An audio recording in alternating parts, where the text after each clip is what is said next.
There it is. There's the round circle I was talking It's the about. pause circle. Oh, that's what I was looking for. I'm like, isn't there supposed to be a pause circle? Hey, you take a couple days off and look what If you happens. got to answer the phone, you pause it. I'm serious. Yeah. Pause it, Yeah. talk, and Okay. then when you're done, right.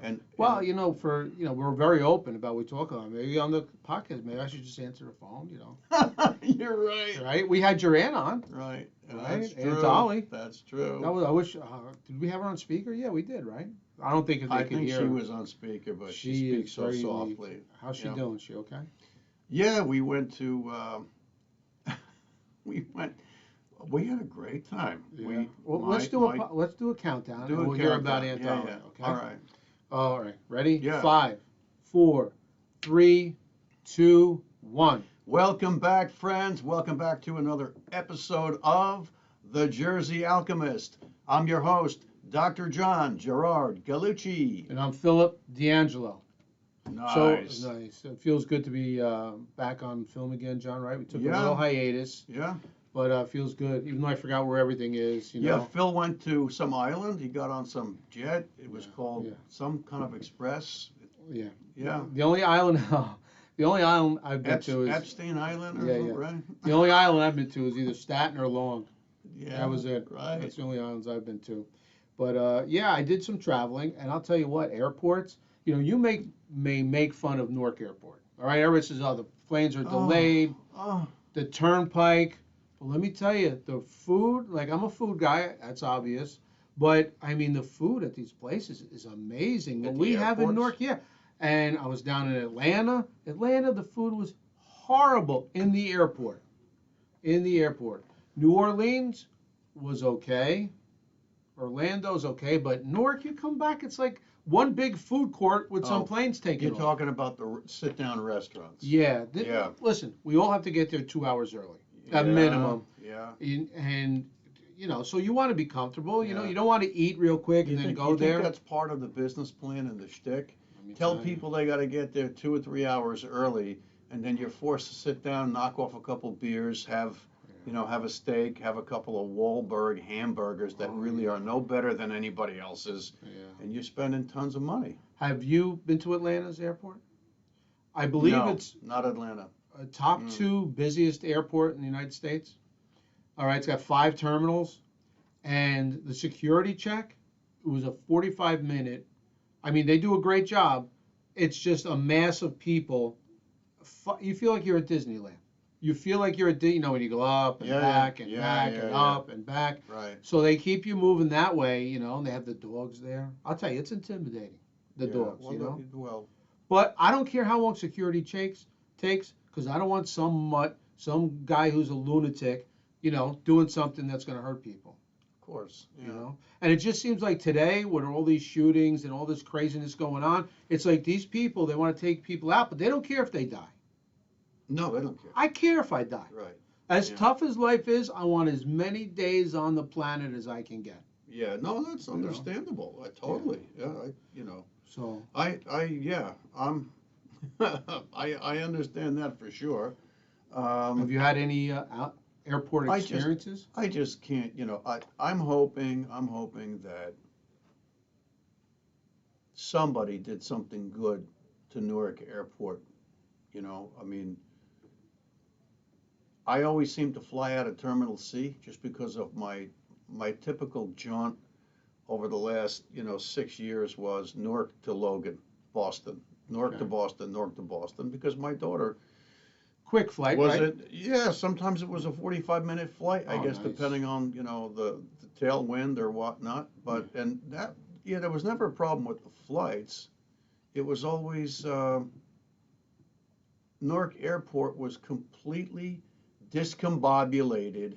Here, and let me say, it was a shithole. Terminal C of Newark Airport for the longest time was a decrepit shithole. Now, by the time I took my last flight out of there, they were preparing to remodel it. So that's got to be about a year. Well, I didn't fly after the beginning of the pandemic. Then I said, you know what? I'm not putting myself into a steel tube with wheels and engines and wings, because I know that the short hop trips, they might go, uh, EWR, Newark Liberty Airport to Logan in Boston 8 times, back and forth in one day. Do they ever flush the air? No. It's the same air with a couple of thousand people coughing and hacking and sneezing from Newark to Boston and back. Why am I going to do that? Why do I want to go there and breathe in? And before the pandemic, the people I work with, one woman used to go to Dallas to see her son who was in college there, and she would come back in 2 or 3 days. She's hacking and sneezing and blowing her nose, and I'd say, "Oh, you went to Dallas?" She goes, "Son of a bitch." Yep, every time I fly. Yeah, because airplanes are virus traps. They are, whether you want to believe that or not. They are. That's all there is to it. Aren't they supposed to have some tremendous filtration system? That's all bullshit. How many times do you sit there in a plane and you're smelling jet fuel? All the time. All the time. It's like, well, if I can smell the jet fuel, what else is coming through this super duper pooper scooper filtration system? I think it's all bullshit. Got to ask our friend Drew, who's a pilot. I can't believe how noisy the planes are. I mean, that motor, when it's taken off, I'm like, so if we don't hear the noise, that means, something conked out. Well, you know what I was told years ago? Yeah. It depends on where your seat is. If you're sitting, let's say this particular jet you're on has got an engine in the back. Okay. One in the center, like up above the tail section. Okay. Or if it's got, one on each wing, if you're right next to that engine, you're getting the full vibration and the full volume of that energy, and it's kind of deafening. If you're all the way in the front or somewhere else, it's not so bad. Have you ever had a bad flight, John? Oh my God. Oh shit. Have you ever missed an approach? Missing an approach scared the fuck out of me. What do you mean? What do you do? Come down, then go back up? Well, we were, my ex-wife and I were traveling to Florida to see her mom. Okay. This has got to be about, 15 years ago or so. And we went from, I think, Newark to one of the Carolinas and then down to Florida. And so we were on our approach to land in, Carolina, north, south, I can't remember. Who knows? Who cares, right? And I started to realize that, I'm looking at the rooftops, and I'm looking at the pine trees rushing by, and here comes the tarmac, just like it should be always, right? Okay. And now the tarmac is getting closer and closer, and I'm thinking, okay, in about 20 or 30 seconds or less, we're going to be like, touching down, and the wheels are going to be skidding. Then I realized we're still barreling. We're doing 200 miles an hour, right? And the plane was still parallel with the tarmac, parallel. It wasn't like how it usually feels, like the front end might be up a little or something, so the wheels hit first. None of that. And I elbowed my wife, and I says, we're not going to make this landing. She goes, what do you mean? I says, we're fucking going way too fast. We're going to go off the end of the runway. All of a sudden we hear, we're going to try this one again. Please, everybody, just have some patience. I don't know whether he was training a new pilot or whether he was. Wow. Maybe he was texting. This is before texting. Maybe the head stewardess was in the front seat with him. He might have been 2 martinis in, 2 martinis in. He mistimed it. Or 2 stewardesses in. I don't know. So what happened? I'm being a jerk. So he guns it. He guns it, and we go flying down the runway. Never touched the ground. And now I would imagine, I'm not a pilot. Now he's got the issue of he's been off the ground, and how does he get the nose up without having the tail touch? And because I read up on it after that, and I was like, holy fuck, we were close. We were close to not making it. And it took until way, way, way beyond the runway to kind of, gain altitude where we could. And then because we broke the pattern, which made me so it made me so nauseated. Now we're doing a figure of fucking eight for a half an hour. Figure eight. Bang to the left, come around, bang to the right for a half an hour until they were able to fit us in. Guy's out for a joyride. Guy's out for a joyride. My God. Right. I tell you what, man, that experience put me, yeah. So the next approach, he landed? The next approach. Did everybody start clapping? Somebody landed. So let me tell you my story. No, nobody clapped. It wasn't like that. When we landed, you could hear a pin drop. People were scared. Yeah. So we used to fly, my ex, the two kids, all the time. Florida here. I've flown to Rio de Janeiro. That was a long trip. So a basic Florida to Jersey flight. Went to see my parents. We're coming back. The skies are beautiful. A great day. It was a great week. And we're boarding the plane. And the stewardess is like, okay, let's go, sit down. Everybody's got to, like, they're really pushing us to rush. And I'm like, that's weird. Every plane I've been in, nobody's ever like, they want you to keep moving, but they were really stressing. Come on, you got to sit down. You got to do this. You got to go. Right. I'm like, wow, this is really odd, right? So we take off, and then the guy comes on. Goes, yeah, we're going to hit a little turbulence. Seems like we've caught a bit of a storm. He goes, but we're just going to ride through it, and we'll talk to you when we arrive in Newark or whatever. Let me tell you something. We hit the storm of all storms. That plane was getting thrown around. Triple drops, like the whole way. 1, 2, 3. Right. Okay, now I'm not. This is no exaggeration because I did not fly for 22 years after this flight. Oh my God. All right, until my boss made me get on a plane. And I said, okay. And I was white knuckling that the whole time. So triple drops, the stewardesses, everybody's belted in, the lunch trays, the plates, the whatever they use, coming out, it's crashing everywhere. Of course, there's a guy, an old man in the back saying, we're gonna die. All right? So I'm like, wow, this is and that really helps. Yeah, like stay calm, old timer. You didn't know. Yeah. Now you do, now, so it's all going to be okay. So that's happening. Now, I would say, now my ex flew since she was a kid, 5 flights a year since her father did international traveling. He was a pilot? No, he sold parts for airplane dashboards. He was a small engine pilot, you know, the small plane pilot. So she wasn't a stewardess? No. But she wanted to start that career until she met moi. Right. And you just held her back. Held her back, right?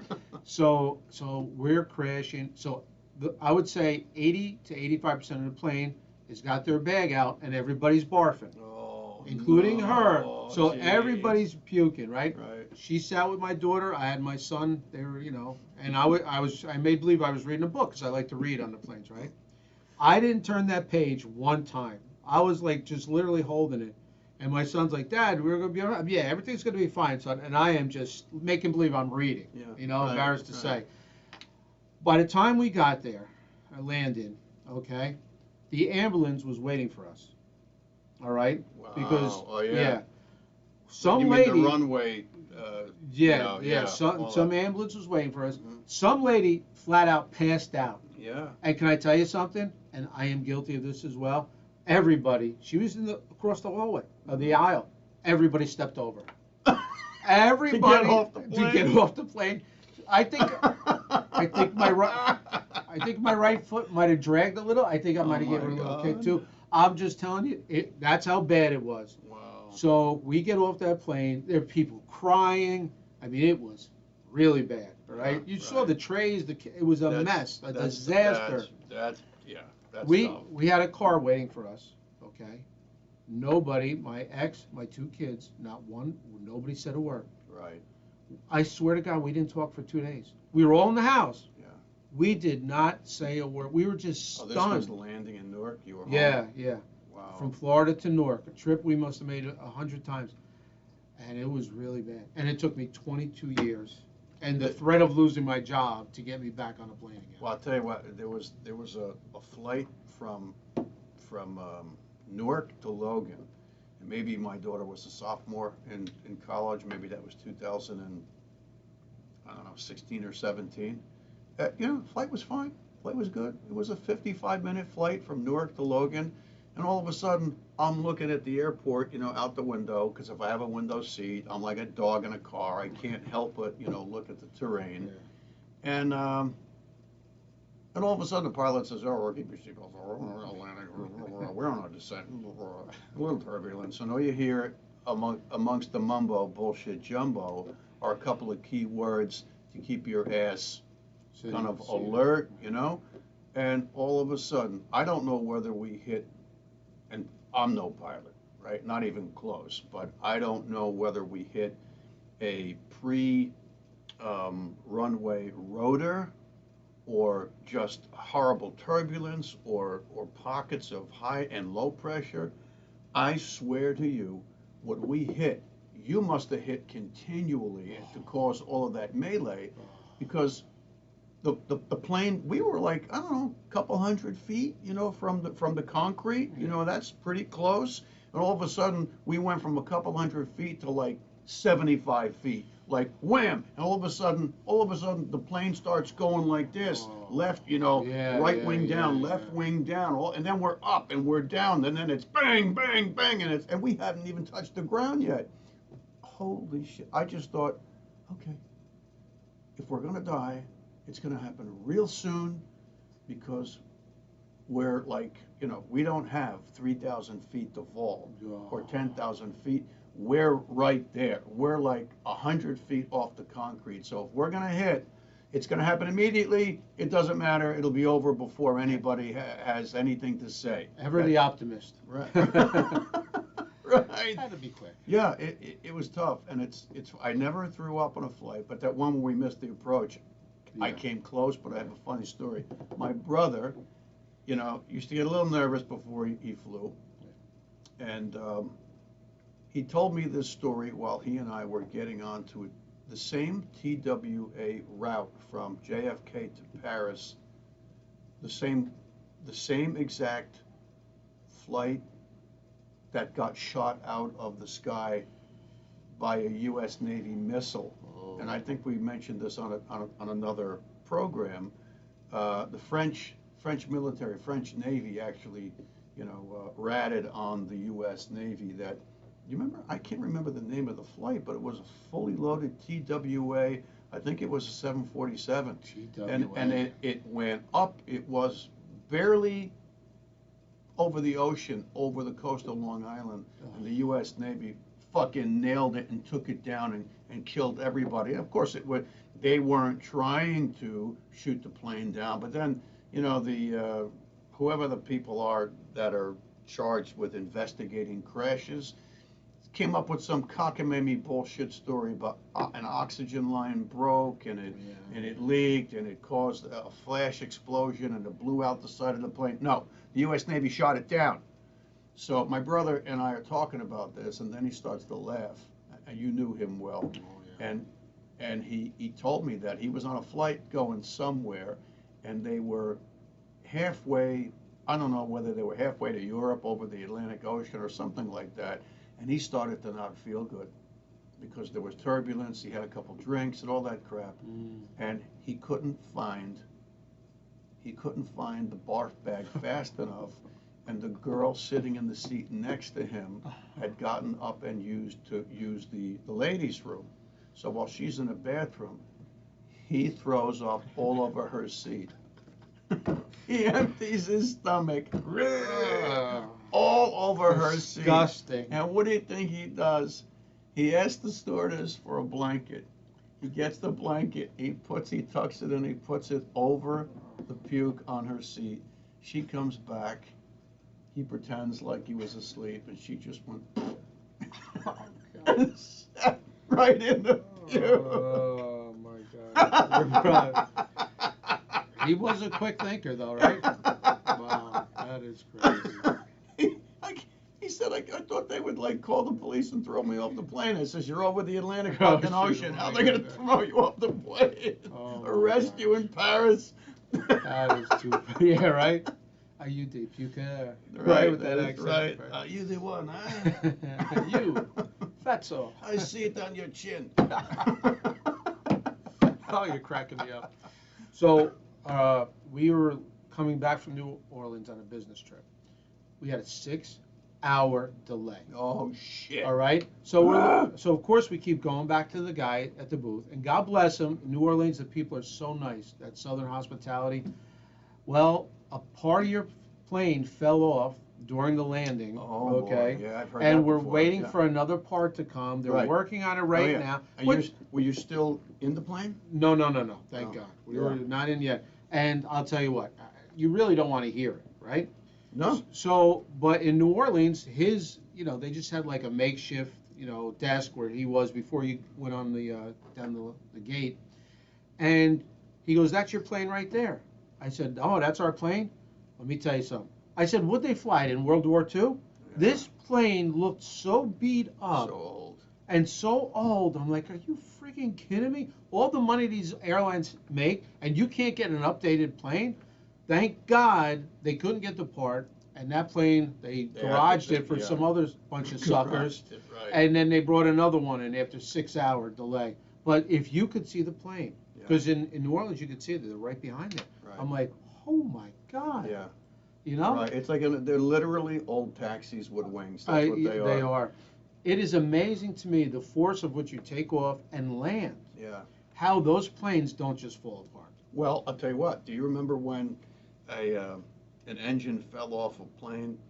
I don't know, it was over the Gulf of Mexico, maybe, or there was a plane that went down just not far from my ex's house where she grew up in Queens. Wow. Either coming in or taking off from JFK. Yeah. But the engine came off the plane, and the plane, flipped, and boom, everybody died. And in the wake of that, no pun intended, I read articles about the 747 SR version of a 747, and SR meant short run. So some planes were actually manufactured or sold, marketed to the airlines as this is a 747 transatlantic, trans-Pacific, Southeast Asia, blah, blah, blah, bullshit. And some were 747 SR, short runs. And apparently,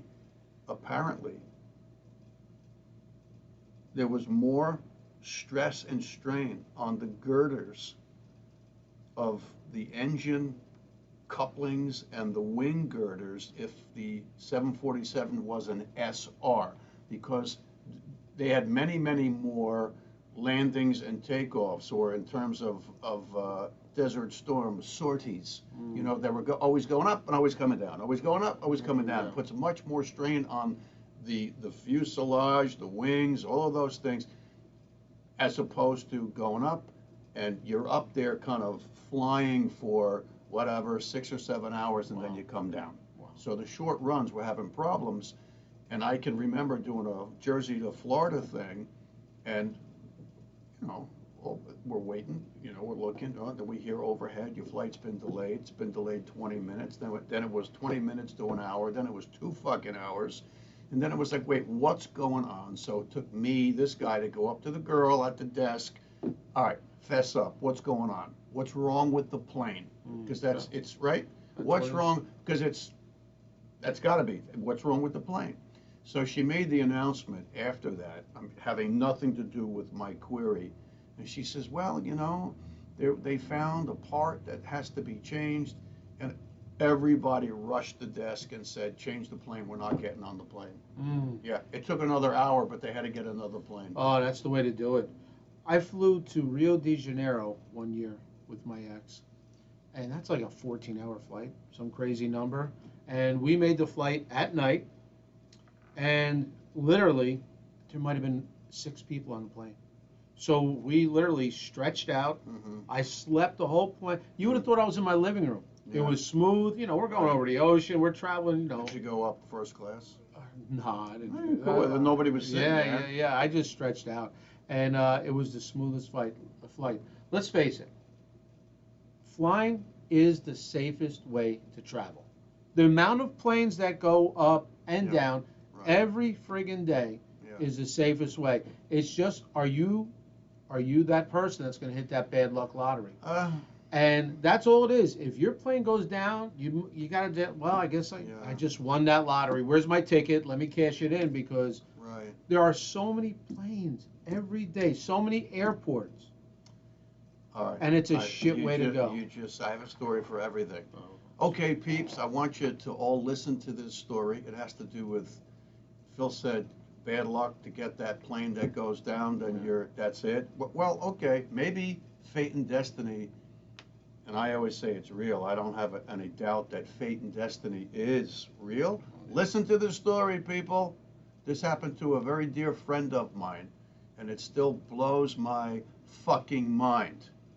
So, a long time ago, back around 1992, I was at the University of Pennsylvania, and I was a visiting surgery resident on the liver transplant pancreas transplant service, liver, pancreas, kidney transplant service.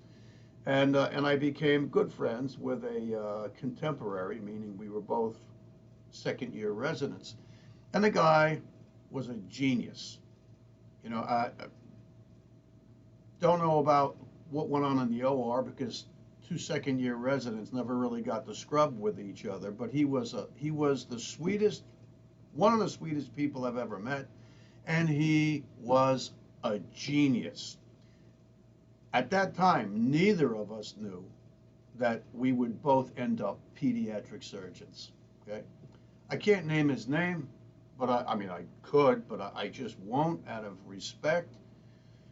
So one night after working our asses off, it was 3 o'clock in the morning, and UPenn has outside the building, or at least they did back in '92, a whole line of food trucks. It was the Middle Eastern truck. It was a couple of the Greek, you know, submarine sandwich hoagie trucks. But anything you had to eat off those trucks was mind-blowingly fabulous, and of course the blue and white Greek paper coffee cups. I mean, we used to load up at 3 o'clock in the morning because we had nothing all day because we were working our asses off. So one night we were talking about airports and air travel and this and that, and he said to me, "Yeah," he goes, "remember that plane that split in half after it went off the runway at LaGuardia?" I said, "Yeah." He goes, "I was on that plane." I'm getting goosebumps. I'm getting What? goosebumps. What? Right? I'm getting goosebumps telling this story. I said, "You were on that plane? Are you kidding me?" He goes, "No." He goes, "The plane broke in half just a few feet in front of my seat." He goes, "And there were people who died instantly." He goes, "And I found myself under the water struggling to know which side was up and which side was down." He says, "And then I surfaced." He goes, he goes, there were bodies all around me. What? He goes, "But I survived." And I said, "You're not kidding." He goes, "No, sir." He goes, "I was on that plane." And that gobsmacked me that he was on that plane and the plane fuselage cracked in half just a few seats in front of him. For all of the plane traveling we've done, or you guys have done, can you imagine, right? So years go by, he ends up, whatever, med school, surgery resident, and now he's sitting and talking to me. And then after my time there at UPenn, which I really, really had a great time. I loved them and they loved me. I was offered the transplant fellowship, which I didn't turn down because I didn't want to burn any bridges, but transplant just really wasn't, like, I loved it as a resident, but don't ask me to do that for a living. Sorry. He ends up becoming a pediatric surgeon, and wow, Shazam, so do I. And we stayed in touch through the years, and then when social media came up, we did the social media thing. I'd see him at, a conference here or there. It was always a great reunion. What an amazing individual. Then he finds himself going from the area around New Orleans to another position in Chicago. And by this time in life, he was married, and I think he had a couple of kids. And they went to the beach. And I should say that one of the things he said to me while we were talking when we were second year residents, when he told me about this horrific plane crash at LaGuardia, he said that while he was under the water, the thought came through his head, I guess this is how I die. I'm going to drown. He says, but it didn't happen. He goes, it almost happened. Fast forward the story. That's the key part I forgot. Sorry. Fast forward the story. He goes to the beach. Is it Lake Michigan? That's there. I mean, I've been there many times, and I think it's Lake Michigan that's right on the shore of Chicago. And there are beaches there. And he's at the beach with his wife and his kids. And two teens are apparently drowning in the water. And that, those lakes they might as well be oceans. That's how big they are. It's not like the lake where you grew up. He jumps in. He jumps in to save the kids. He saved those two kids' lives. And he drowned. Oh, my God. And he drowned. Wow. And when I heard that, one of my surgery residents at the time, she goes, do you by any chance know so-and-so? And I went, oh, yeah, wow, how do you know him? What a great guy. Oh, I rotated with him. I did lab work with him. Yeah, what a great guy. Wow. Yeah, oh, there's an... She goes, yeah. She goes, how sad. I went, what? She goes, he passed away. He drowned saving two kids in Lake Michigan. And I was like, holy shit. Even to remember the story now. But talk about fate and destiny. Wow. It didn't get him when the plane cracked in half right in front of him. But it got him in Chicago years and years and years later. Wow. He fucking drowned. And he contemplated crazy. While he was under the water, is this how I'm going to go? I'm going to drown. Wow. And he did. That is an unbelievable story. Yeah, it's crazy story. I still feel so sad. Jesus Lord. Especially such a great person, right? Oh my God. Hurts. He was you know what? It fits. It fits because the motherfuckers that are out there live to be 100. Yeah. And that guy was the salt of the earth. He was God's child. And man, wow, was I privileged to know him and work with him. Unbelievable. What about that plane that landed in the Hudson a few years ago? Oh, where that guy Sully? Yeah. How did he do that? Well, he didn't really have much of a choice, and he pulled it off. Oh my God! Nobody else would have pulled that off. I mean, that is amazing. Yeah, it is, and apparently nobody was even hurt, right? Yeah. I'm sure there were a couple of jerk-offs that sued the airlines. Oh, my back. My back. You're alive. Shut up. Wow, John, what an episode! If you had to alchemize this episode, could you, and how would you? I don't know if that makes sense. Well, I know you can. I think, yeah, I think air travel is never going to go away, right? And it's I don't want to be redundant, but it's here to stay. And humanity relies on air travel. It brings us the best of humanity, and it also brings us quite a few problems.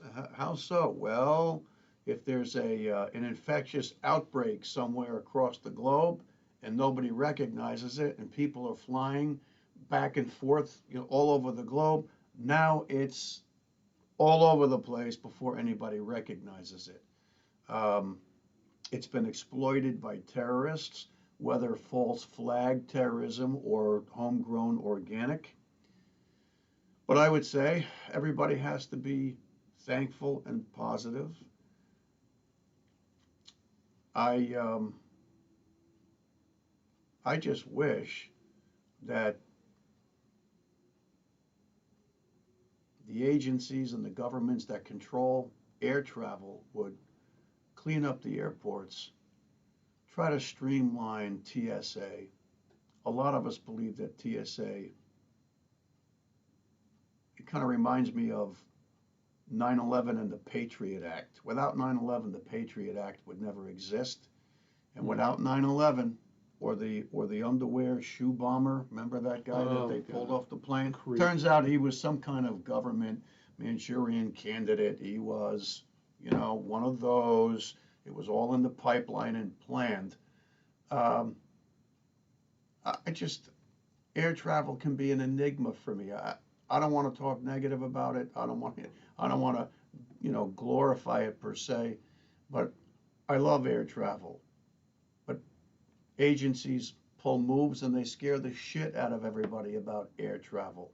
And then if carbon footprints are just too big to be manageable, and if global warming is real because of carbon footprints of people, how many flights take place on this planet a day? Thousands and thousands and thousands, and it's all fossil fuel. Well, guess what? Come up with another way to fly a plane transatlantic or to Southeast Asia or from Canada to Florida. There's a lot of problems with it. It's an imperfect system, but I think most of us love air travel. And I think that we have to thank God for the people that become pilots and stewardesses. Seriously, and I know I can't wait to get on a plane again, but I'm not going to do that until I think we are well past